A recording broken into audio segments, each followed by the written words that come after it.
बाबा छोटे पर बड़ा इनका काम।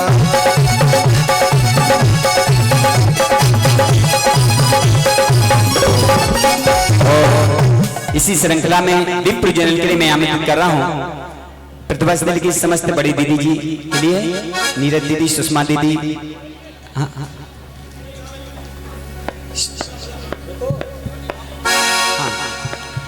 हाँ बड़ी दीदी लोग आ रहे शीघ्रता से। संगीता दीदी भी हमारी बंडा नगर की, वो भी साथ में विप्र जनन के सभी बहनों के साथ। उन्नति दीदी जी, हाँ जो भी बड़ी बहनें सब शीघ्रता से पधारे विप्र जनन के लिए।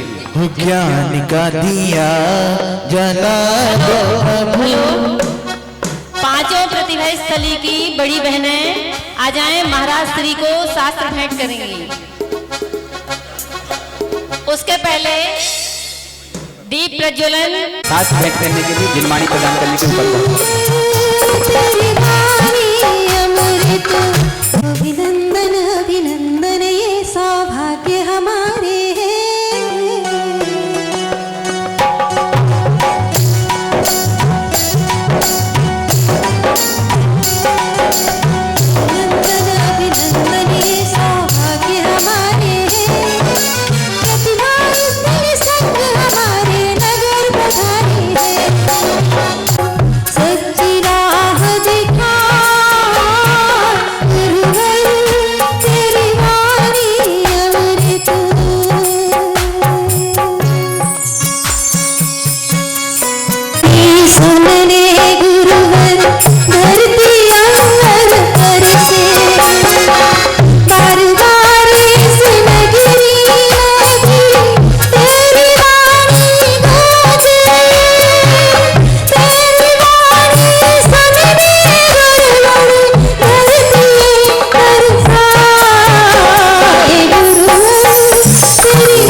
संभव सारे का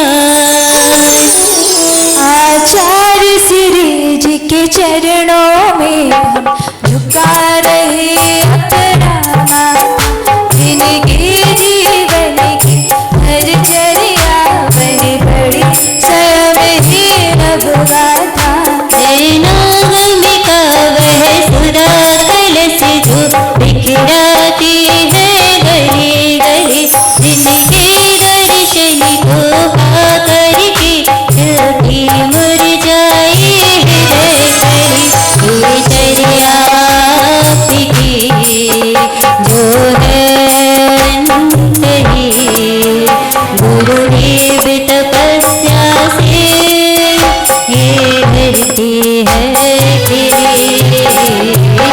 तेरे गुरुवर विद्या सागर अवतरप्त समुसिटित्याहवाहनन् अत्र तिष्ठ तिष्ठ ठठ स्थापनम् जय हो जय हो जय हो अत्र मम सन्निधो भव वसत् सन्निधीकरणम् जय हो परिपुष्पाञ्जलिं क्षिपामि सांसों में पढ़कर मैंने अपने को भर माया इस राग द्वेष की बैतरनी से अब तक पार नहीं पाया। विद्या सिंधु के जल कड़ से भवि कारुष ढाने आया हूँ आना जाना मिट जाए मेरा यह बंद काट में आया हूँ। सभी 15 बहनें उठ करके जल चंदन अक्षत सब समर्पित करने के लिए पधारे। जलम निर्वपामिति क्रोध नल में जल जल कर अपना सर्वस्व लुटाया है निज शांत स्वरूप न जान सका जीवन भर से भुलाया है। चंदन सन शीतलता पानी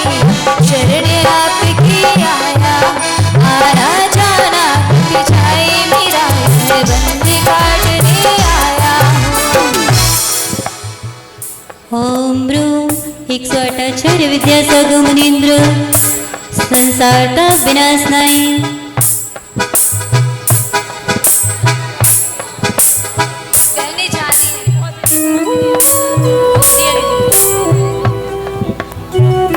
हाँ दूसरी पहली तैयार श्री है 61 श्री विद्यासागरजी महामुनींद्रभ्यो संसारात आपनाशनाय चंद्रम निर्वपामति।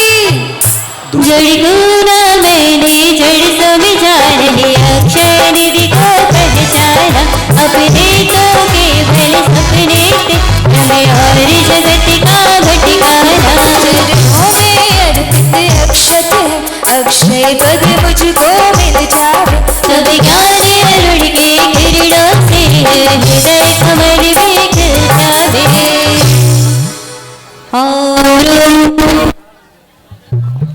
दूसरी पहली तैयार श्री स्वाटाचार्य विद्यासागर मुनींद्र अक्षय पद प्राप्त है, अक्षताम निर्वपामिति। इन विषय भोग की मदिरा पी मैं बना सदा से मतवाला। तृष्णा को तृप्त करे जितने उतनी बढ़ती इच्छा ज्वाला। मैं काम भाव विध्वंस हित मन सुमर चढ़ाने आया। यह बदन विजेता बन न सके, यह भाव हृदय में लाया हो। ओम ह्रूम 108 श्री विद्यासागरजी महामुनींद्रभ्यो काम बाण विध्वंसनाय अखंड ब्रह्मचर्य पद प्राप्त्यै पुष्पम निर्वपामिति। इस क्षुधा रोग की व्यथा कथा भव भव में कहता आया। अति भक्ष भक्ष रखे फिर भी मन तृप्त नहीं कर पाया। निमित्त समर्पित करके मैं तृष्णा की भूख मिटाऊंगा। अब और अधिक ना भटक सकूं, यह अंतर बोध जगाऊंगा। ओम ह्रूम 108 श्री विद्यासागरजी महामुनींद्रभ्यो क्षुधा रोग विनाशनाय नैवेद्यम निर्वपामिति। स्वाहा। मैं राग द्वेष में हो अंधकार से व्याकुल हो, निज को नहीं मैंने पहचाना।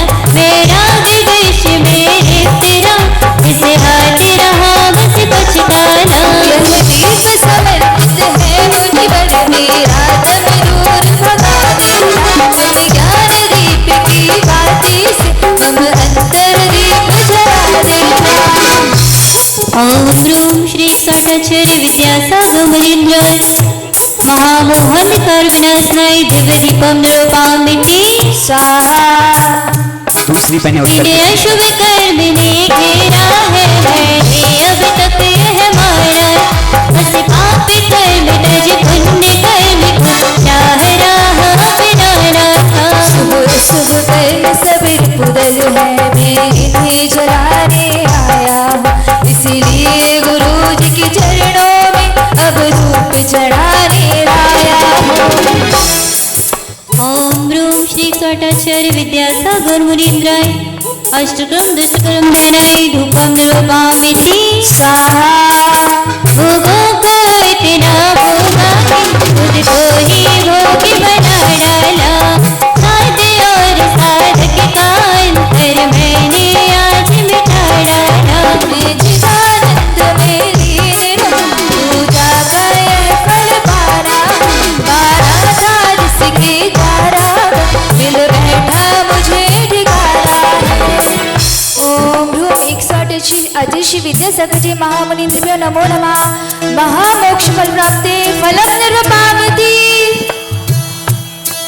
जग के वैभव को पाकर मैं नित्य के सार मस्त रहा। चारों गतियों की ठोकर को खाने में ही अभ्यस्त रहा। मैं हूँ स्वतंत्र ज्ञाता दृष्टा, मेरा पर से ज्ञान आता है। कैसे अनर्घ पद पा जाओ, यह अरुण भावना भाता है। इस सरल में भारत को पति भारत बनाया है। गुरु आपने हमें जीना सिखाया है। मेरे गुरुवर विद्यासागर पितारे हो तुम। हम माटी को रूप दिया है, कुंभ ओम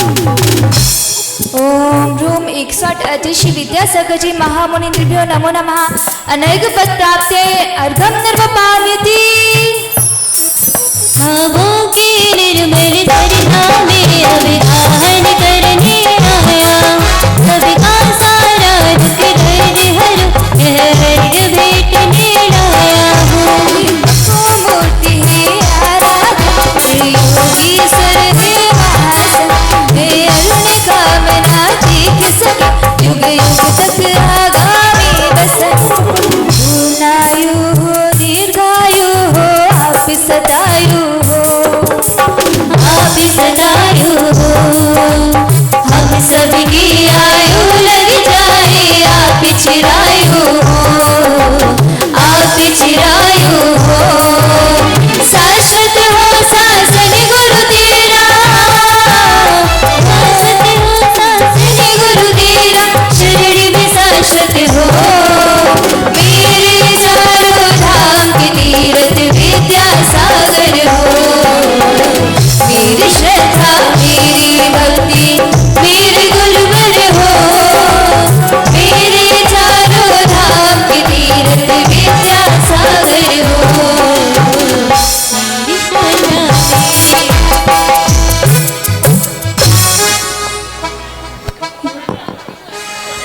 ज्ञान ध्यान तप लीन निरत वात्सल्यमयी अविरामी हो। मुक्ति पथ पर चलने वाले गुरुवर तुम शिवगामी हो। महद संत गुरु समय सगर जी अर्पणों अर्घ करूं अर्पण। देना शरण युगल चरणों में मेरा सत्य सत्यवार, हम सबका सत्य सत्यवार नमन। ओम रूम आचार्य श्री जी विद्यासागर जी महामुनिन्द्राय। ओम रा परम पूज मुनि श्री 108 समय सागदादि महासंघ विराजमान सभी मुनि राजों के चरणों में मेरा मन वचन काया से संपूर्ण जलार्घ महार्घम निर्वोपामेति स्वाहा। नमोस्तु महर्षि नमो। समस्त साधिका जी से निवेदन है वो भी ऊपर मंच पर बैठे, और समस्त पांचों प्रतिभा स्थल की सभी बड़ी दीदी वो भी कृपया मंच पर बैठे, ऊपर पहुंच जाए। नीचे जगह कम पड़ रही इसलिए निवेदन कर रहे हैं। सभी पांचों प्रतिभा स्थल की सभी बड़ी दीदी। ऐसा नगर है जिसकी चर्चा हवाओं में भी है। आज के इन 2 दिन पर मनुष्यों की नहीं देवताओं की भी नजर है। मैं आपसे आग्रह करूंगा बंडाकी जैन समाज से, बच्चों से, बच्चियों से कि इस महान उत्सव में शामिल होकर जीवन को परमार्जित करें। यदि आप 2 दिन का यदि ये मोह नहीं छोड़ सकते दुकानों का, घर का, तो आपसे ज्यादा दुर्भाग्यशाली इस धरती पर कोई नहीं होगा। मुझे कहने में कोई संकोच नहीं है। ये मेरी बात दुकानदारों तक पहुंचा दें, घर वालों तक पहुंचा दें। ये बेटियां जिन्होंने राष्ट्र निर्माण की नींव में अपने सपने रख दिए, ये बेटियां जिनने अपने लिए कुछ नहीं रखा, ये बेटियां जो प्राण समर्पित करके गुरु के चरणों में समर्पित हुई हैं, इनके सम्मान में हाथ ऊपर करके तालियां बजाइएगा दोस्तों। और मैं कह सकता हूं आपसे, बहुत बड़ा उत्सव आयोजित, बहुत बड़ा उत्सव आयोजित है बहनों के सम्मान में। ये पूरे देश में खबर है, सिरपुर से लेकर स्वर्गपुर तक के खबर है। मैं आप बता रहा हूं आपको, ये साधारण उपलब्धि नहीं है, ये बहुत बड़ी उपलब्धि है। समय की नाव में बैठकर ये लोग यहाँ तक पहुंचे हैं। आप अपने गांव से यहाँ तक नहीं पहुंच सके तो मैं समझूंगा कि आप बहुत बड़ा नुकसान अपना कर रहे हैं। पंक्तियां सुने और मैं फिर इसके बाद परम श्रद्धेय हम सबकी जिंदगी को बदल देने वाली, समय की लयताल को मिला देने वाली समय सागर जी महाराज से बहुत प्रार्थना करूंगा कि भी अपने मंगल उद्बोधन से समय को कृतार्थ करें कि बहुत बड़ा उत्सव होना है इन बहनों के सम्मान में। सुने सब लोग, बहुत बड़ा उत्सव होना है इन बहनों के सम्मान में। अरे सृष्टि ने संगीत रचा है इनके मंगल गान में, सृष्टि ने संगीत रचा है इनके मंगल गान में। समय शरण की बड़ी खबर, समय शरण की सुनी खबर तो कैसे मन माने, समय शरण की सुनी खबर तो कैसे मन माने। और चले आए हम भी बंडा में अपना अर्घ चढ़ाने, चले आए हम भी बंडा में अपना अर्घ चढ़ाने। आनंद हिलोरे मार रहा है आज समय की गंगा में, आनंद हिलोरे मार रहा है। आज समय की गंगा में जीवन के ये स्वर्णिम दिन है जो आए इस बंडा में। दोस्तों, मैं बंडा के अवाम की तरफ से, ये प्राणपण समर्पण देने वाली बेटियों की तरफ से जो ब्राह्मी सुंदरी का रोल इस पंचयुग में कर रहे हैं, मैं तो उन्हें देखकर ऐसा लगता है कि इतना इनमें एकात्म है, अंतर स्नेह है, अनुराग है कि जब भी ये सिद्धालय जाएंगी तो एक ही जगह से जाएंगी, एक आत्मा में सब विलीन हो जाएंगे। दोस्तों, इनके सम्मान में जोरदार तालियों के साथ मैं समय के सृजनकार,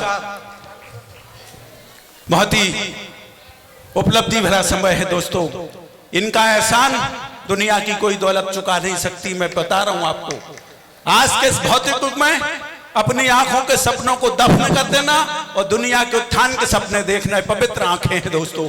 आपकी आंखें न देखेंगी, ये आपकी आंखों का सौभाग्य होगा।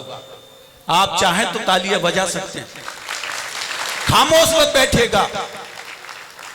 जिंदगी के पवित्र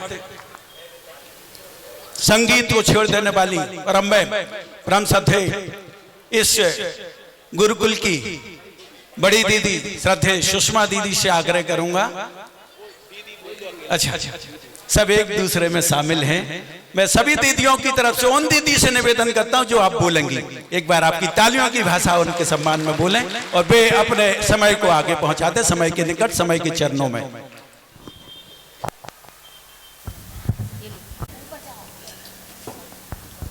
यहाँ से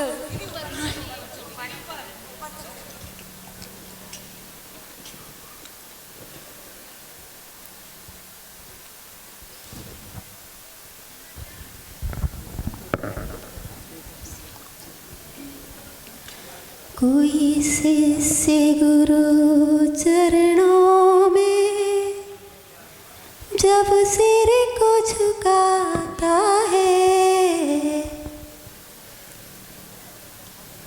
परमात्मा खुद आकर आशीष लुटाता है।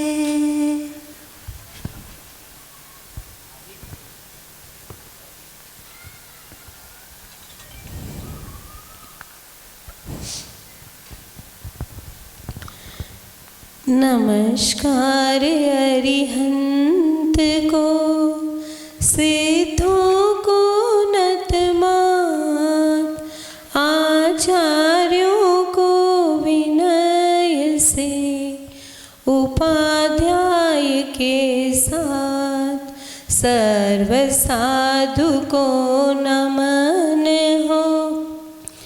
मंगल करने काज विद्यासागर जी करे, मेरे उर पर राज, मेरे उर पर राज। बोले 1008 श्री आदिनाथ भगवान की, 1008 श्री पार्श्वनाथ भगवान की, संत शिरोमणि आचार्य गुरुवर श्री विद्यासागर जी महाराज की, निर्यापक श्रमण परम पूज्य 108 श्री समय सागर जी महाराज की, मुनि महाराज सहित समस्त मुनि महाराजों की, परम पूजनीय वात्सल्यमयी आदर्शमती माता जी की। सब कहते हैं कि आचार्य जी वर्तमान के वर्धमान है। इस पंचम युग में हम सबका सौभाग्य है कि हमें ऐसे चतुर्थकालीन युग के संत के दर्शन हुए, उनकी शरण मिली, उनकी निष्ठा में हम अपने जीवन को पल्लवित और पोषित कर रहे हैं।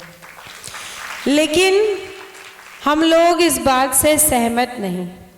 आचार्य जी केवल वर्तमान के वर्धमान नहीं, लेकिन आचार्य जी ये जो परंपरा है तीर्थंकर 24 के, उसमें युग के आदि में जो आदिनाथ भगवान हुए और उन्होंने जैसा धर्म तीर्थ का प्रवर्तन किया, वैसा ही प्रवर्तन आज हम आचार्य के युग में देख रहे हैं। आप सोचेंगे ऐसा क्यों? तो जैसे आदिनाथ ने ब्राह्मी और सुंदरी को अंक और गणित का ज्ञान दिया, भाषा का ज्ञान दिया, वैसे ही आचार्य गुरुवर श्री विद्यासागर जी महाराज ने समस्त नारियों के उत्थान के लिए आचार्य श्री ने प्रतिभा स्थली ज्ञानोदय विद्यापीठ की स्थापना की। उनके आशीर्वाद और मंगल प्रेरणा से सबसे प्रथम 2006 में प्रतिभा मंडल की रचना हुई, जिसमें 26 बहनों के साथ ये मंगल शुरुआत हुई। आज वो छोटा सा बीज जो आचार्य श्री ने संस्कारों का बोया था, आज 350 बहनें आचार्य श्री की निष्ठा में, और केवल एक प्रतिभा स्थली नहीं, 5 प्रतिभा स्थली आज 2000 छात्राओं को संस्कारित कर रही है। आचार्य श्री की ये दीर्घ दृष्टि जो आचार्य श्री ने समाज के लिए संस्कारित करने के लिए धर्म का दिया जो जलाया है, उस दीपक को जलाए रखने के लिए आचार्य श्री ने संस्कारों के संवर्धन के लिए ये प्रकल्प आचार्य श्री ने हम लोगों के लिए आशीर्वाद दिए। केवल इतना ही नहीं, आचार्य श्री केवल जैनों के संत नहीं, आचार्य श्री जी जन जन के संत हैं। इसलिए सबके कल्याण के लिए उन्होंने बेरोजगारी को दूर करने के लिए, जीवन में श्रम के वर्धन के लिए और स्वावलंबन के लिए उन्होंने हाथकरघा जैसे प्रकल्प को भी आगे बढ़ाया है, जिसमें पुरुष के साथ साथ असहाय महिलाएं जो अपने जीवन का निर्वाह स्वावलंबन के साथ कर सके, उसके लिए भी आचार्य श्री ने आशीर्वाद दिया। मूक माटी जैसे महाकाव्य का सृजन करके आचार्य श्री ने साहित्य जगत में स्वर्णिम इतिहास को रचा है। मूक माटी के अलावा भी कई काव्य और अनेक भाषाओं में आचार्य श्री ने अपने साहित्य को लिख करके साहित्य जगत को बहुत बड़ी भेंट दी है। इसके साथ जो हमारा भारत जो स्वर्णिम था, जो राजगुरु के पद पर आसीन था, वो पाश्चात्य संस्कृति के अंधानुकरण में अपनी दिशा खो चुका था। उसको सही दिशा प्रदान करने के लिए ही शायद आचार्य श्री का राष्ट्र संत के रूप में अवतरण हुआ, और भारत को सही दिशा प्रदान करने के लिए, अपने स्वर्णिम इतिहास को परिचित कराने के लिए आचार्य श्री ने कदम रखे। जो अंग्रेजी भाषा को लेकर के, उनके साहित्य को लेकर के आज की हमारी पीढ़ी दिशाहीन हो रही थी, उसको दिशा देने के लिए शिक्षण हो तो मातृभाषा में हो। हमारी राष्ट्रभाषा हिंदी और हमारी राजभाषा संस्कृत, इन तीनों भाषाओं को आचार्य श्री ने बढ़ावा दिया। भाषा के लिए, अंग्रेजी भाषा के लिए विरोध नहीं है, इसीलिए प्रतिभा स्थली ज्ञानोदय विद्यापीठ में संस्कृत, हिंदी और अंग्रेजी को साथ साथ तीनों का त्रिवेणी संगम है। लेकिन हम हिंदी के द्वारा, संस्कृत के द्वारा अपनी संस्कृति को पहचाने और उसका गौरव करना सीखे, ये गुरुदेव ने हमें बताया है। साथ साथ मंदिर निर्माण, आचार्य श्री के एक नहीं अनेक प्रकल्प है, और सारे प्रकल्प जग के कल्याण के लिए हैं, समाज के उत्थान के लिए।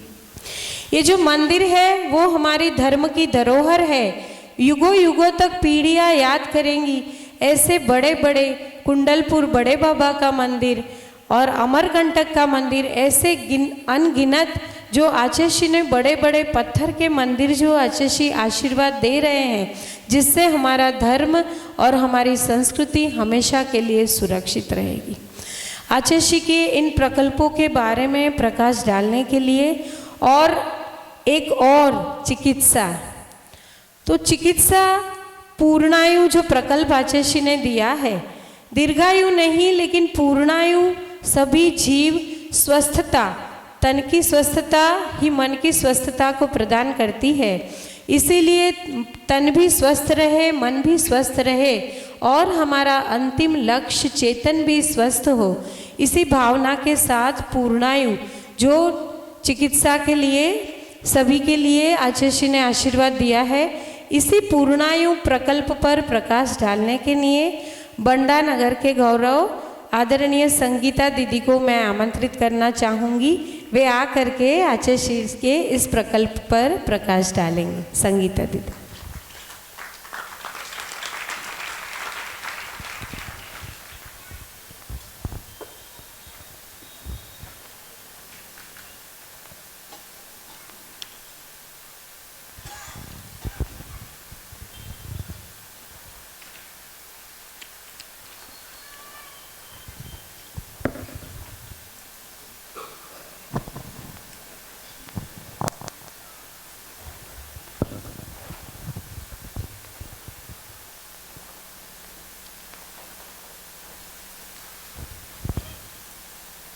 आशीष हाथ गुरु का जब से मिला है, संतोष का कमल जीवन में खिला है।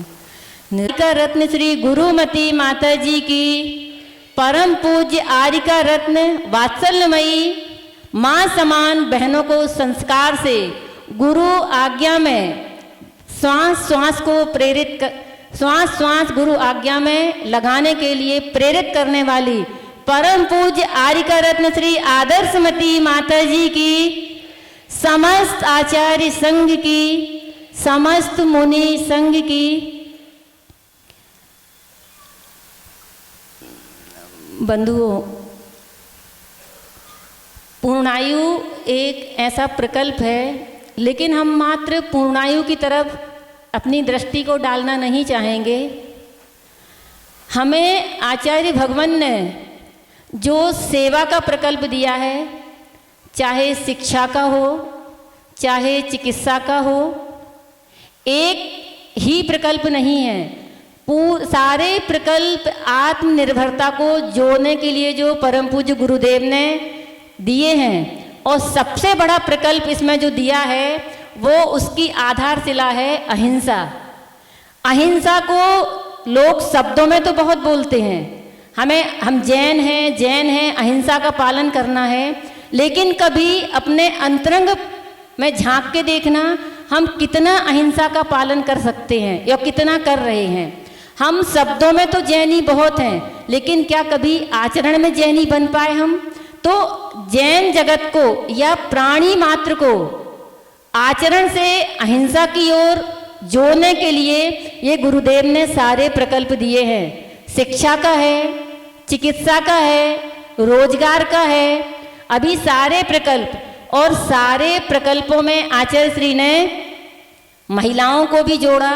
और महिलाओं में जो आपके सामने इतना बड़ा समूह दिख रहा है, ये बंधुओं, ना तो इसमें कोई सम्मान करने की आपकी भावना है, लेकिन एक एक बहन के अंदर अगर आप जाके उनके हृदय की बात पूछेंगे तो बहनें कभी सम्मान के लिए नहीं आती।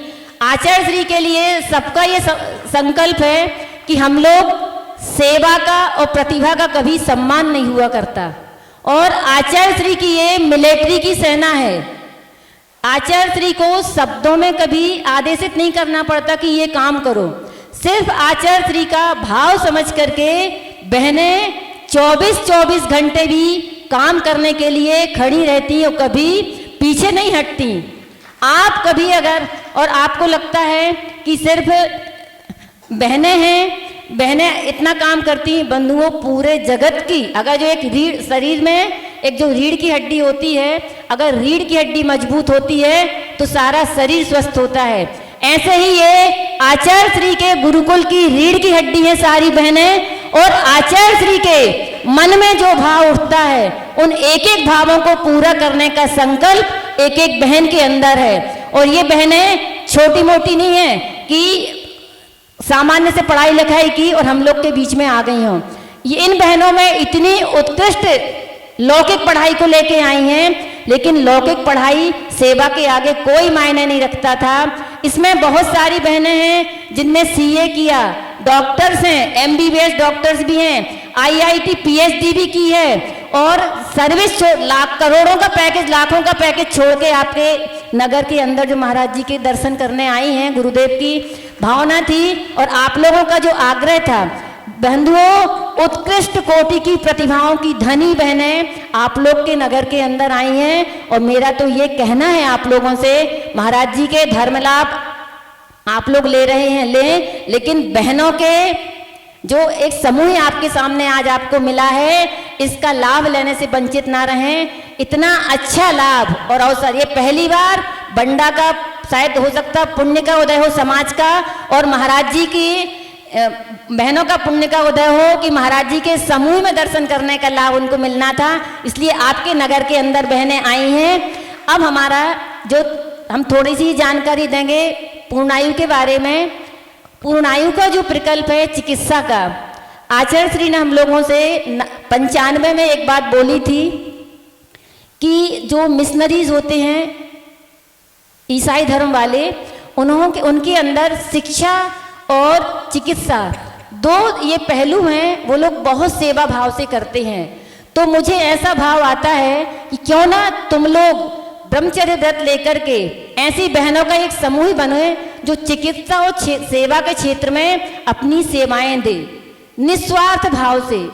स्वार्थ वृत्ति कहीं नहीं होना चाहिए। तो उस समय हम लोग थोड़ी सी बहनें थे 95 में, और पूज्य आदर्शमती माता जी सागर में थी। उन्होंने हम लोगों का एक समूह बनाया और हम लोगों ने गुरुदेव के सामने संकल्प कर लिया। मुझे एक बात अपनी समाज के बीच में और अपनी बहनों के बीच में भी बोलना है कि कभी भी गुरु आज्ञा के अंदर तर्क नहीं आना चाहिए। अगर आचार्य श्री ने बोला ये काम सही है तो ये ब्रह्म वाक्य है, ब्रह्मांड पलट सकता है, लेकिन गुरु के वचन कभी खाली नहीं जाते। और अगर हमारे तीव्र पुण्य कर्म का उदय होगा तभी हम गुरु की आज्ञा में तर्क नहीं करेंगे।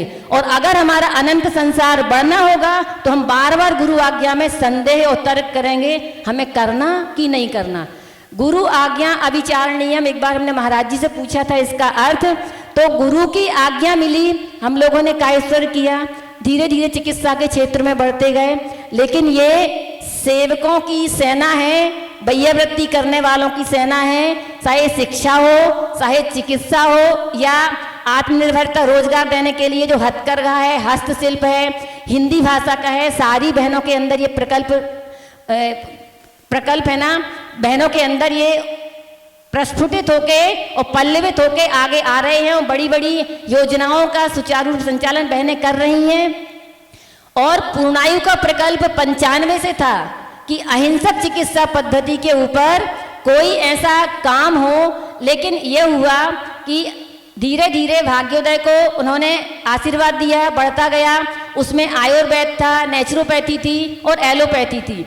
लेकिन चूंकि आधुनिक युग है तो सबका रुझान एलोपैथी की ओर ज़्यादा बढ़ गया, तो वो प्रकल्प पूरा हो गया। लेकिन गुरुदेव की भावना शुरू से अहिंसक चिकित्सा पद्धति की ओर रही। वहाँ भी उन्होंने ये आशीर्वाद दिया कि दवाइयों का निर्माण भी आप एलोपैथी में शुद्ध तरीके से कराओ, लेकिन वहाँ फार्मेसी खुली, सब हुआ। उसके बाद 2017 में आचार्य श्री ने पुनः ये आशीर्वाद दिया कि ये भावना है कि एक आयुर्वेद का प्रकल्प बड़े स्तर के रूप में हो, जिसमें अनुसंधान हो, विद्यापीठ हो। तो 12वीं तक की शिक्षा प्रतिभा स्थली को सौंप दी है। इसके आगे की जो शिक्षा पद्धति है वो महाविद्यालय के रूप में ये आयुर्वेद की चिकित्सा पद्धति, जो प्राचीन चिकित्सा पद्धति है, उस प्राचीन चिकित्सा पद्धति को पुनर्जीवित करने के लिए एक ये वाला प्रकल्प शुरू होना चाहिए। और 2019 में, मई 2019 में आचार्य श्री ने जबलपुर प्रतिभा स्थली ज्ञानोदय विद्यापीठ की परिसर के ही अंदर इस प्रकल्प को पुनः पुनर्जीवित किया। और आज ये प्रकल्प पूर्णायु आयुर्वेद चिकित्सालय अनुसंधान विद्यापीठ, चिकित्सालय त्रिवेणी है, इसमें चिकित्सालय भी है, अनुसंधान भी है और विद्यापीठ भी है। उस विद्यापीठ में BA MS की पढ़ाई 5 साल की जो होती है, तो प्रथम वर्ष की अभी पढ़ाई शुरू हो चुकी है और द्वितीय वर्ष की जो पढ़ाई है अभी, वो भी एडमिशन अक्टूबर नवंबर में होना है। तो ये एक विद्यापीठ का काम हुआ। अनुसंधान, वहाँ शुद्ध अहिंसात्मक तरीके से दवाइयों का निर्माण, वहाँ बहुत बड़ी रसशाला है, वहाँ पर होता है। लगभग 350 दवाइयाँ हैं जो वहाँ बनने लगी हैं। और चिकित्सालय, तो चिकित्सालय में वहाँ पंचकर्मा चिकित्सा पद्धति है, दवाइयाँ भी देते हैं। और दूसरा एक प्राकृतिक चिकित्सा केंद्र भी अभी शहर के अंदर लाखा भवन में डाल रहे हैं। ये सारी जो पद्धतियाँ हैं ये शुद्ध अहिंसात्मक चिकित्सा पद्धति को लेकर के आई हैं। और ये चिकित्सा पद्धति प्राचीन भारत को, संस्कृति, आपकी धरोहर को सुरक्षित करने के लिए शिक्षा और चिकित्सा और रोजगार, ये तीनों प्रकल्प जो आचार्य श्री ने दिए हैं, उन्हीं प्रकल्पों को बढ़ाने के लिए ये आचार्य श्री ने जो इतनी बड़ी सेना तैयार की है, अभी तो ये छोटी है, पता नहीं कहाँ तक इस सेना को बढ़ना है। शायद पंडाल भी कभी छोटा पड़ जाए अगर आप लोग चाहोगे तो। और आप लोग, एक बात मुझे दीदी लोगों से बोलना थी आप समाज के बहुत सारे बच्चे प्रतिभा स्थली में पढ़े हैं और ये पूर्णायु के अंदर ही मैटर है। पूर्णायु की दृष्टि से अगर हम सोचते हैं तो आपकी जो आयु है वो अकाल में ना हो और दूसरा आयु कर्म के जो निषेक हैं वो जल्दी जल्दी ना खिरें, तो आपको पूर्णायु प्राप्त, अमरता नहीं पूर्णायु प्राप्त हो सकती है। अब उस पूर्णायु को हम कैसे प्राप्त कर सकते हैं, तो आप कभी अपने दिमाग पे जोर डाल के देखना, आपके बच्चे बहनों के हाथ में कितने सुरक्षित हैं। बहनें, मैंने तो अभी 3 साल से ही देखा, बहनें आप माता पिता कितना लाड़ प्यार दोगी, कितनी सुरक्षा करोगे। बहनों का क्या स्वार्थ है, सिर्फ आपके बच्चे संस्कारी बने, आगे चल के माता पिता का नाम रोशन करें और देश का गौरव बने। और आपने अपने बच्चों को वहां रखा है तो आपने अपने बच्चों को अनजाने में, आजकल देखो ना 20 साल 25 साल में जो मेटाबॉलिक डिसऑर्डर होते हैं, चाहे कैंसर हो, चाहे हार्ट प्रॉब्लम हो, चाहे शुगर की हो, चाहे ब्लड प्रेशर हो, कोई भी प्रॉब्लम हो, अनजाने में आपने अपने बच्चों को बीमारियों से लंबी जिंदगी। फूड मिलता है ना, आलू प्याज मिलता है और ना पैक्ड फूड मिलता है, ना रात्रि में भोजन मिलता है। ये सब चीजें क्यों मिलती हैं? क्योंकि आपके बच्चे स्वस्थ और दीर्घायु जीवन जी करके आपके पास लौटें। और जैसे ही आपके बच्चे घर आते हैं, अरे सोने तो दो, सोने नहीं मिलता, अरे खाने तो दो, खाने नहीं मिलता। ध्यान रखना, बहनों की 10 महीने की मेहनत जो उनको स्वस्थता प्रदान कर रही थी, वो आप 2 महीने में उनके अंदर इतने कार्बोजेनिक मैटर पैदा कर देते हो कि बच्चे आपके स्वस्थता प्रदान लेके नहीं जा पाते। कहीं सिर बोले दीदी पूर्णायु वहां गए हैं तो बच्चे बीमार होते, आपने 2 महीने में जो उनके अंदर बीज वो रखा है ना, वो बीज उनको स्वस्थता की श्रेणी में आने ही नहीं देता। बहनें 24-24 घंटे इतनी सेवा करती हैं बहनों बच्चों की। हम लोग को कभी कभी लगता है कि माँ बाप क्या करते होंगे, डॉक्टर के यहाँ ले जाना, कोचिंग कराना, पढ़ाई करना, भोजन का ध्यान रखना, इतनी सेवा कोई पैसे लेके भी नहीं कर सकता। जो इतना बड़ा समूह बैठा है, एक जो फूटी कोड़ी भी होती ना, उसका भी बहनों को स्वार्थ नहीं है। बंधुओं, इतनी मुझे तो ऐसा लगता है, और ये गुरुदेव की कृपा है, गुरुदेव ने ऐसी पारखी दृष्टि से इन बहनों को के अंदर पता नहीं क्या देखा है, जो निश्चिंत होकर के सारे काम सौंप दिए, चिकित्सा और शिक्षा के क्षेत्र में, आत्मनिर्भर भारत के क्षेत्र में। और बहनें बहुत योग और दृढ़ संकल्प के साथ आचार्य श्री का एक आशीर्वाद पाने के लिए बहनें अपने जीवन को समर्पित करने तैयार रहती हैं। और मेरा तो आज बहनों ने बोलने खड़ा जरूर कर दिया है। मेरी ये भावना है, हो सकता किसी को अच्छी भी नहीं लगे, लेकिन मेरी अंतरंग से भावना है, गुरु आज्ञा में कभी तर्क नहीं होना चाहिए। और अगर हम तर्क खोजते हैं तो हमारा स्वार्थ है, हम परमार्थ हमसे बहुत दूर है। और हमारे बंडा में जितनी बहनें हैं, मेरी अंतरंग से भावना है, बहनों बहुत कम समय बचा है और आचार्य श्री की आज्ञा पालने के लिए अगर अभी भी आप लोगों ने अपने आप को जागृत नहीं किया तो पता नहीं अनंत संसार हमारा निकल जाएगा और हम कुछ भी प्राप्त नहीं कर सकते। इसलिए आप लोग हमेशा ये सोचो, दिन रात ये भावना भाव, भगवान गुरु आज्ञा मुझे कैसे मिले।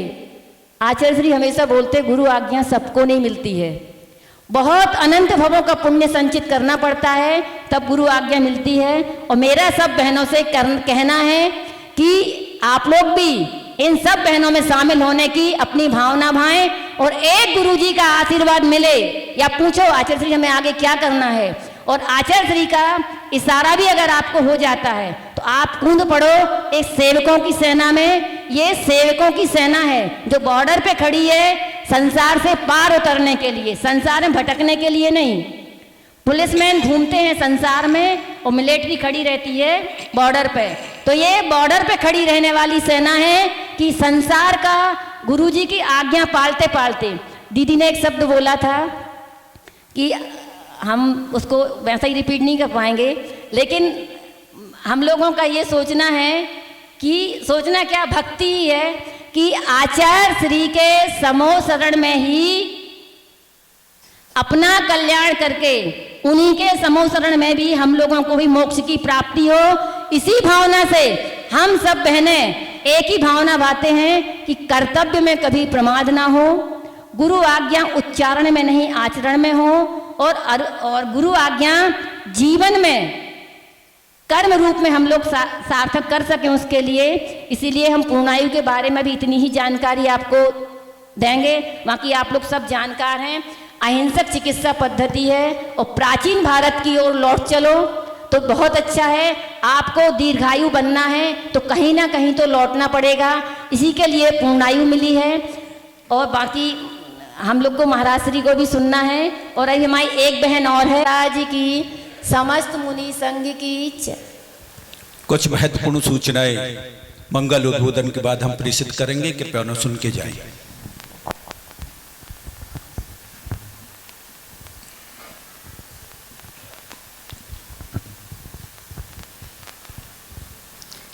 पंक्ति नहीं पंकज बनु, मुक्ता बनु नसीब, दीप बनु जलता रहूं, गुरुपद पद्म समीप।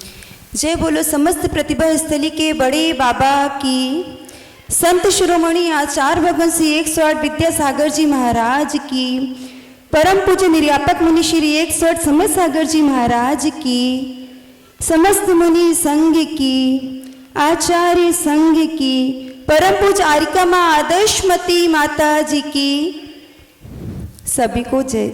नमोस्तु महाराज जी, नमोस्तु। सभी को जय जी। जैसा कि आप सभी जानते हैं कि भारत प्राचीन काल से ही जगत गुरु के पद पर आसीन था। ऐसा क्यों? यहाँ की शिक्षा, संस्कृति, कला, साहित्य सभी समृद्ध थे और उसी कला और संस्कृति को जीवंत करने के लिए और समृद्ध बनाने के लिए और पुनः लौटाने के लिए गुरुजी का आशीर्वाद मिला एक नए प्रकल्प को, जिसको कहते हैं हथकरघा। और गुरुजी से इसका नामोच्चारण हुआ, उनके मुख से नाम मिला चल चरखा। चल चरखा हथकरघा प्रशिक्षण एवं रोजगार केंद्र। ये चल चरखा क्या है? तो चल चरखा हथकरघा प्रशिक्षण एवं रोजगार केंद्र ब्रह्मचारिणी प्रतिभा मंडल की बहनों के द्वारा संचालित ऐसा उपक्रम है जिसमें कि जो हमारी आदिवासी महिलाएं हैं, जो बेरोजगार महिलाएं हैं, जो पति त्यक्ता हैं, विधवा हैं, जो किसी कार्य के लायक नहीं हैं या जो पढ़ नहीं पाई हैं, उन सबको किसी न किसी कार्य पर कैसे लगा सकते हैं, तो वह कार्य आया हथकरघा और उसके द्वारा आज उनको प्रशिक्षण दिया जा रहा है। वर्तमान में यह पांच प्रतिभा स्थली में तो संचालित हो रहा है और साथ में अन्य स्थानों पर भी संचालित हो रहा है। जैसे जबलपुर में मध्य प्रदेश में जबलपुर, कारोपानी, खरगापुर, फिर यूपी में ललितपुर, इंदौर, रामटेक और डोंगरगढ़ चंदगिरी, और शिरपुर में नया केंद्र स्थापित हुआ है गुरुजी के आशीर्वाद से अभी 11 अगस्त रक्षाबंधन के दिन। अब हम हथकरघा को इतना महत्व क्यों देते हैं? तो हमें मालूम है कि जिस प्रकार हमें शुद्ध भोजन की आवश्यकता होती है, अहिंसक भोजन की आवश्यकता होती है, उस प्रकार हमारे वस्त्र भी अहिंसक ही होने चाहिए। तो अहिंसक वस्त्र हमें कहाँ से मिल सकते हैं, कैसे मिलेंगे? तो हथकरघा ही एक ऐसा प्रकल्प है जिससे हमें शुद्ध वस्त्र मिल सकते हैं। क्योंकि हथकरघा और पावरलूम ये दो विषय आते हैं जिसमें हम देखते हैं कि कपड़ा बन सकता है। तो पावरलूम में भी कपड़ा बन सकता है, तो हथकरघे के वस्त्र क्यों पहनना?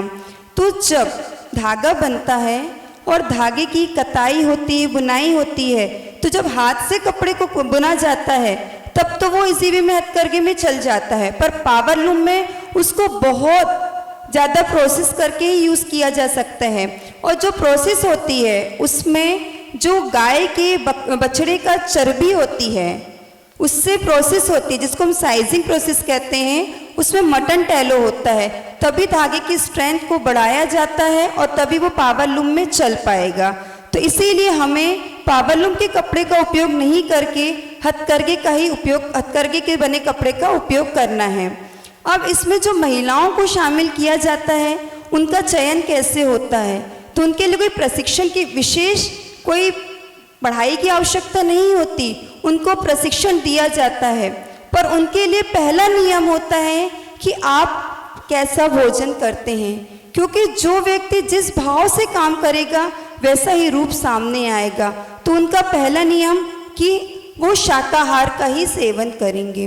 तो इस प्रकार जब हथकरघे में महिलाओं को हम प्रवेश लेते हैं तो वह सबसे पहले शाकाहार का नियम ले लेते हैं। और इस प्रकार जो वर्तमान में 400 से 500 महिलाएं हथकरघे में समस्त स्थानों को मिलाकर कार्य कर रही हैं, वो अहिंसक दीक्षित हो चुकी हैं। और इसमें उन्होंने सिर्फ अहिंसा धर्म का पालन नहीं किया, उनने अपने परिवार वालों को भी अहिंसा से जोड़ दिया है। उन्होंने कह दिया ना हम खाएंगे ना हम बनाएंगे। तो परिवार वालों ने इसके लिए सहमति दी कि हाँ ठीक है, हम भी नहीं खाएंगे। तो इस प्रकार से हम कितने बड़े एक समाज को अहिंसा से जोड़ रहे हैं। तो हम सभी का यही सहयोग होना चाहिए कि हम अहिंसक वस्त्रों का ही उपयोग करें। और गुरुजी की जो भावना होती है वो तो पूर्ण होके ही रहती है। यदि आप और हम नहीं करेंगे तो वो देवता आकर पूरा करेंगे। तो हम सभी को गुरुजी की इन प्रकल्पों पर ध्यान देना चाहिए कि गुरुजी इस प्रकल्प को क्यों दे रहे हैं। आपने सुना होगा जब देश आज़ाद नहीं हुआ था उसके पहले भी गांधी जी ने देश के लोगों को क्या शिक्षा दी थी? खादी का नाम आप लोगों ने सुना होगा। लोग घरों में सूत काटते थे, कपड़ा बनता था, फिर उसका ही उपयोग करते थे। उस समय आज़ादी के लिए खादी एक हथियार था। जब लोग खादी पहनते थे और विदेशी वस्त्रों का कहना चाहिए त्याग कर दिया था कि हम कोई भी विदेशी वस्त्रों को ग्रहण नहीं करेंगे। तो खादी क्या है? हथकरघे के वस्त्र और खादी के वस्त्र में भी थोड़ा अंतर है। खादी हाथ से कता और हाथ से बुना वस्त्र होता है। जो कॉटन होती, रुई होती है, उससे पहले धागा बनाया जाता है और धागा बनाने के बाद जो कपड़े को बुना जाता है वो खादी है। और हथकरघे में हम खादी भी बनाते हैं और कॉमन वस्त्र भी बनाते हैं। उसमें जो मील का धागा आता है जिसमें कोई प्रोसेस नहीं होती है, उससे वस्त्र का निर्माण किया जाता है। आपने मानव धर्म में भी पढ़ा होगा कि आचार्य श्री ज्ञान सागर महाराज जी ने बोला है कि हमारा जो वस्त्र होना चाहिए पानी छानने का, वह खादी का ही होना चाहिए। ऐसा क्यों? जब हम उस वस्त्र से पानी छानते हैं और वह वस्त्र से जब जीवानी को डालते हैं तो उसके जीव उसमें सुरक्षित रह पाते हैं। आप कभी पानी के छन्ने को उपयोग करके देखना, शुरू में उसमें चिकना चिकना होता, माड़ रहती। माड़ क्या है? वो केमिकल ही है, मटन टैलो ही है। तो हम जब अहिंसा धर्म का पालन करने वाले हैं, हम उस विलछानी को डाल रहे हैं, उस वस्त्र का ही सही उपयोग नहीं करेंगे तो कैसे अहिंसक कहलाएंगे? तो हमें इसके लिए बहुत सारे कार्य और भी करने हैं।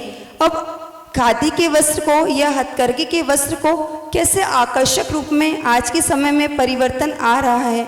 तो जो वस्त्र तैयार किया जाता है, उन वस्त्रों को तैयार करने के बाद उसमें रंगाई का भी काम होता है। रंगाई के बाद उसमें ब्लॉक पेंटिंग, अलग अलग तरीके से पेंटिंग की जाती है। इसमें आरी वर्क, हस्तशिल्प, पहले के समय में जो हाथ से कारीगरी का, दस्तकारी का काम होता था, आज वह विलुप्त होता जा रहा है।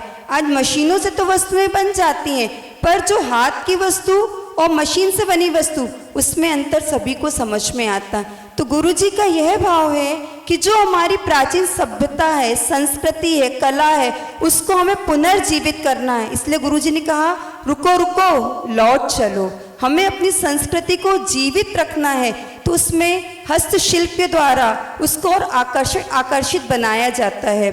तो अभी आपके सामने एक और बात रखना चाह रही हूँ कि अभी कुछ दीदी लोग दिल्ली में नोएडा गई थी और वहाँ इंटरनेशनल एग्जीबिशन लगा हुआ था। और वहाँ जब अपने इन हस्तशिल्प के कार्यों को दिखाया, जो आइटम बने थे, उन्होंने कहा इतना सुंदर और इतना आकर्षित तो मैंने कहीं नहीं देखा। तो ये सोचिए, ये कार्य कोई पढ़ी लिखी महिलाओं के द्वारा नहीं हो रहा है, वो उन महिलाओं के द्वारा हो रहा है जो अपने आप को अनपढ़ मानती हैं। तो वो अनपढ़ कैसे हो सकती हैं? गुरुजी यही कहते हैं कि ये हमारी नज़रों में वो अनपढ़ हैं, पर वो हमसे ज़्यादा समझदार हैं। वो महिलाएं जो शुरुआत में 3000 रुपये कमाती थीं, आज वो 10 से 12 हजार रुपये कमाने लगी हैं। तो इसको हम लोग जब देखते हैं, उनकी कहना चाहिए समृद्धि को, उनके विकास को और उनकी खुशियों को, जिनके घर में बच्चों को पढ़ाने के लिए पैसा नहीं था, बच्चे पढ़ नहीं पा रहे थे, जो पति से परेशान थी, जिनको पति से हमेशा पैसे लेने पड़ते थे, और जो विधवा हैं जिनके घर में कोई भी आय का साधन नहीं है, उनने अपने आप को एक स्वाभिमान की जिंदगी दी। तो हम उनके लिए क्या सहयोग कर सकते हैं? तो सबसे पहले अहिंसक धर्म का पालन कर सकते हैं, उनको स्वाभिमान की जिंदगी दे सकते हैं, उनके स्वाभिमान को आत्म कहना चाहिए, जो आत्मनिर्भर बन रही हैं उनको हम कैसे बढ़ाएं? तो हम ऐसा ही करें कि जिस प्रकार कम से कम एक छोटा सा नियम ले सकते हैं कि एक सप्ताह में एक दिन हम हथकरघे के वस्त्र जरूर पहनेंगे, या हमारे मंदिर के जो वस्त्र होंगे पूजन के वो हथकरघे के होंगे, या हम जो आहार दान देने जाएंगे तब हथकरघे के ही वस्त्र पहनकर जाएंगे। ये मुनि संघों का सभी पर बहुत बड़ा ऐसा आशीर्वाद मिला है कि बहुत से माताजी महाराज जी आप सभी को प्रेरित करते हैं कि आपको हथकरघे की वस्त्र उपयोग करना है। तो मैं अपनी बात को यही बताना चाहती हूँ कि एक ऐसे ही बाड़मेर गांव राजस्थान की एक महिला है जो सिर्फ कशीदाकारी का काम जानती थी, और उसने सिर्फ 10 महिलाओं को रोजगार दिया था, आसपास की महिलाओं को कुछ सिखा दे, और आज वो महिला 22,000 महिलाओं को रोजगार दे चुकी है। उसके पास तो ऐसा कुछ भी नहीं है, हमारे पास तो हमारे गुरुजी का आशीर्वाद है, तो हम कितना कार्य कर सकते हैं, पर इसमें सभी का सहयोग अपेक्षित है। और गुरुजी ने कहा है भारत की खेती बाड़ी है और भारत की मर्यादा शिक्षा साड़ी है, तो हम सभी को इन प्रकल्पों पर बहुत ध्यान देना है। और ये शिक्षा के साथ हमने अपने विद्यालय में भी हथकरघे को रखा है। 9 से 12th क्लास के बच्चों को हथकरघा सिखाया जाता है कि वो 12th के बाद जब जाएं तो शिक्षा के साथ अपने पैरों में कैसे खड़े हो सकती हैं। तो इस प्रकार के बहुत से प्रकल्प चल रहे हैं, तो आप सभी भी इसमें सहयोग करें। सभी को जय जी। नमोस्तु महाराज जी, नमोस्तु।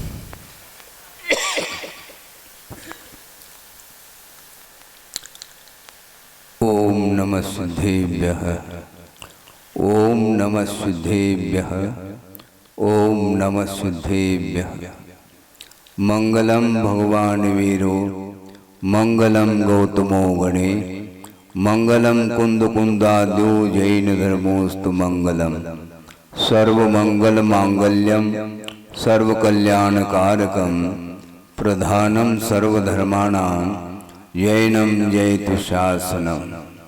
अहिंसा परमो धर्म की, महावीर भगवान की प्रातः स्मरणीय परम पूजाचार्य गुरुवर श्री विद्यासागर जी मुनि महाराज की जय। बोलो ज्येष्ठ श्रेष्ठ निर्यापक समण मुनि श्री 108 समय सागर जी महाराज जी की, समस्त मुनि संघ की।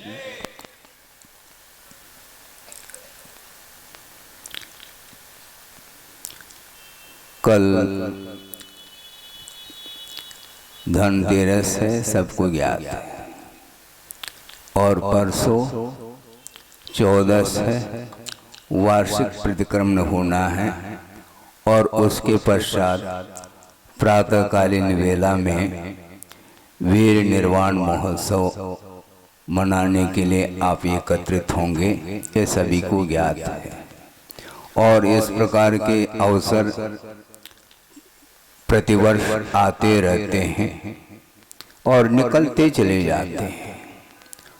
कोई भी फंक्शन आप करते हैं, उत्सव मनाते हैं, वह आता है और निकल जाता है, किंतु संस्कार बने रहते हैं। संस्कार डिलीट नहीं होना चाहिए। इसको ध्यान में रखते हुए आपके सामने ये विषय रखा जा रहा है। गुरुदेव ने विश्व के बारे में जो सोचा है, जो उन्होंने प्रकाश दिया है, वह प्रकाश मोह के अंधकार को समाप्त करने के लिए एक किरण भी पर्याप्त है। और वो किरण नहीं, वह दिनकर है।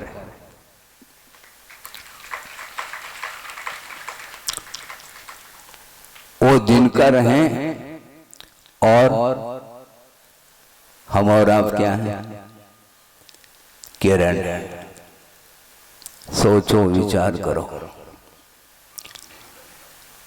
द्रव्य व्यवस्था को आप लोग समझते हैं। जो गुण का संबंध होता है वह गुणी के साथ जुड़ा हुआ होता है, और गुण और गुणी का जो संबंध है वह संबंध तादात्म्य को लेकर के हुआ करता है। न धर्मो धार्मिकैर विना, इस प्रकार पंक्ति रत्नकण श्रावकाचार्य के अंदर पढ़ने को मिलती है। और आप यहाँ पर किस भाव को लेकर के आए हैं सबको ज्ञात है। काफी दिन से चातुर्मास प्रारंभ हुआ और बीच में ही ये चर्चा हमें सुनने को मिली, और बहुत भीतर से भाव लेकर के आए समाज के लोग कि महाराज ये चातुर्मास के अवसर पर हम लोगों के अंदर कुछ ऐसे भाव उभर करके आए हैं और इसको हम साकार रूप देना चाहते हैं और आपका आशीर्वाद चाहिए। तो हमने मन में सोचा, आप आशीर्वाद क्यों चाहते हो? बिना आशीर्वाद के भी आगे आना चाहिए। हाँ, धार्मिक क्षेत्र में किसी की प्रतीक्षा करने की कोई आवश्यकता नहीं पड़ती। जिस कार्य को करने के लिए गुरुदेव कटिबद्ध हैं और उसमें हम शामिल ना हो, विचारणीय विषय है। धार्मिक क्षेत्र में ये सारे बातें सोचने योग्य नहीं किंतु करने योग्य कार्य है। क्योंकि धर्म और धर्मात्मा ये दो चीज नहीं। न धर्मो धार्मिकेर बिना कहा, अर्थ इसका ये है कि धर्मात्मा से धर्म पृथक नहीं हुआ करता। जैसे अग्नि है और अग्नि की उष्णता वह पृथक नहीं की जा सकती उष्णता को, इसी प्रकार जल की शीतलता उस जल से पृथक नहीं हो सकती है। उसी प्रकार धर्मात्मा से धर्म पृथक नहीं हो सकता। इसलिए आप सम्मान की बात कर रहे हैं, हम सम्मान की बात नहीं करना चाहते, गौरव की बात करना चाहते। हाँ, बिल्कुल धर्म के प्रति गौरव होना चाहिए, बहुमान होना चाहिए, आदर होना चाहिए, भक्ति का भाव आना चाहिए। इस विषय को बहुत संक्षेप कर रहा हूं कि रत्नगण श्रावकाचार्य का स्वाध्याय यहाँ पर चला और साथ साथ आत्मानुशासन ग्रंथ का भी आप लोगों ने प्रचल सागर जी के मुख से सुना। मैं ये कहना चाहता हूँ, एक पंक्ति याद आ रही है, रत्नगण श्रावकाचार्य की आ रही है। विद्या वृत्तस्य संभूति स्थिति वृद्धि फलोदया न संत्यसति सम्यक वे बीजा भावे तरोरिव। जिस प्रकार बीज के अभाव में वृक्ष की स्थिति, वृक्ष की उत्पत्ति और उसमें फल का आविर्भाव संभव नहीं है, उसी प्रकार सम्यक के अभाव में विद्या अर्थात ज्ञान की और व्रत अर्थात चारित्र की न उत्पत्ति होती है, न उसकी स्थिति देखने में आती है, न उसका फल का दर्शन हो पाता है। क्यों? सम्यक के अभाव में ये सारे गुण मलिनता को प्राप्त होते हैं। ज्ञान गुण से कोई भी शून्य नहीं है जीव, प्रत्येक जीव में ज्ञान विद्यमान है और आचरण संबंधी भाव भी विद्यमान है, किंतु आस्था के अभाव में उसका कोई भी मूल्य नहीं है दुनिया में। आज बड़े बड़े कॉलेज यूनिवर्सिटीज आज चल रहे हैं, किंतु उनका वह लौकिक जो ज्ञान है वह परमार्थ तक ले जाने में कारण नहीं है, और परमार्थ की ओर दिशा यदि होगी तो उस ज्ञान में होगी जिस ज्ञान के अंदर श्रद्धा का एक पुट लगा हुआ रहता है। आस्था के अभाव में उस ज्ञान का कोई भी मूल्य नहीं हुआ करता।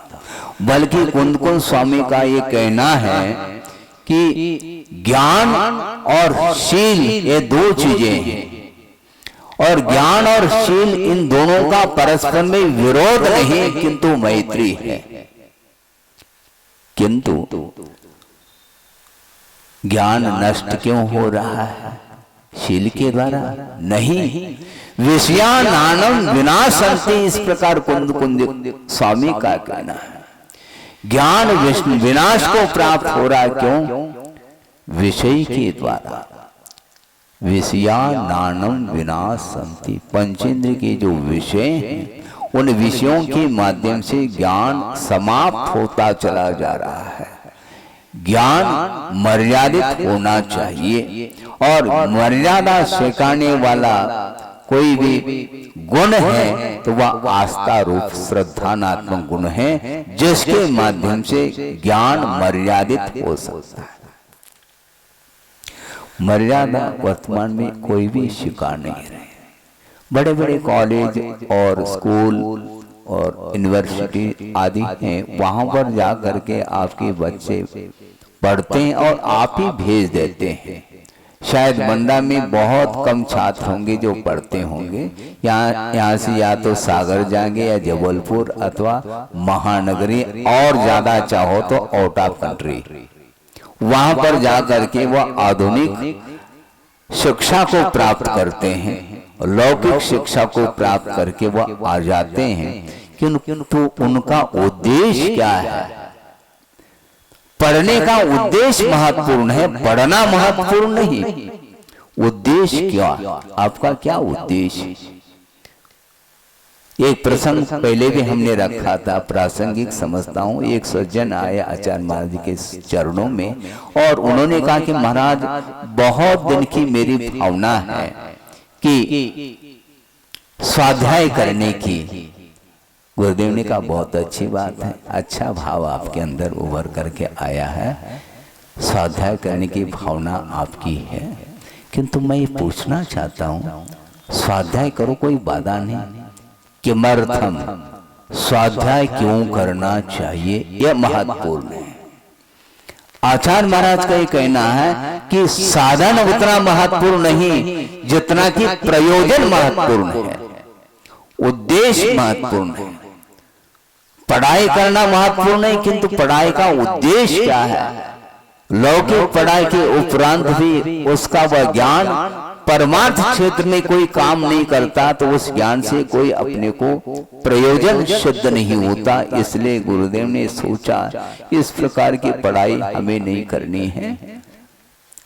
बड़े बड़े उपाधि लेकर के आते हैं, बड़ी बड़ी डिग्री लेकर के आते हैं, इसके उपरांत भी परमार्थ का क्या अर्थ होता है उसे ज्ञात नहीं। और परमार्थ की ओर मोड़ने के लिए, विश्व को परमार्थ की ओर मोड़ने के लिए यह प्रकल्प आपके सामने रखा है और आप लोगों ने सुन लिया है। पूर्व वक्ताओं के माध्यम से गुरुदेव की दृष्टि कितनी विशाल दृष्टि है, उनकी दृष्टि में कितनी विराटता है, ये अनुमान हम लगा नहीं पाएंगे। जिस प्रकार दिव्य ध्वनि की विराटता है उसमें अनंत अर्थ गर्भित होता है, उसी प्रकार गुरुदेव के ज्ञान में भी वह अर्थ जो समाहित है वह सामान्य व्यक्ति समझ नहीं पाता कि आचार्य महाराज का क्या आशय, वह क्या कहना चाहते हैं और क्या करना चाहते हैं वो कभी भी कहते नहीं, करते चले जाते। कहने में सार नहीं, क्योंकि कहता कहता कहता युग निकल गया और कर कुछ भी नहीं पा रहा। करना है हमें, क्या करना है? तो कुंद कुंद देव कहते हैं शीलस्य नानस्य नक्ति विरोहो बुधेहि निद्यठो नवरी शीलेन विना विषयानानम विनाशन्ति, ऐसा कहते हैं। शील और ज्ञान इन दोनों में मैत्री है, और शील के अभाव में जो ज्ञान है वह,